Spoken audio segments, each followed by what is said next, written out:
গত 12 সেপ্টেম্বর বলিউড অভিনেত্রী দিশা পাটানির বাড়িতে গুলি চালায় দুর্বৃত্তরা।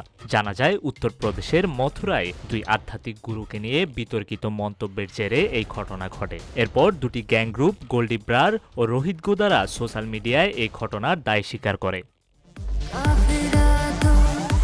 এ নিয়ে ব্যাপক চাঞ্চল্য সৃষ্টি হলে মাঠে নামে পুলিশ।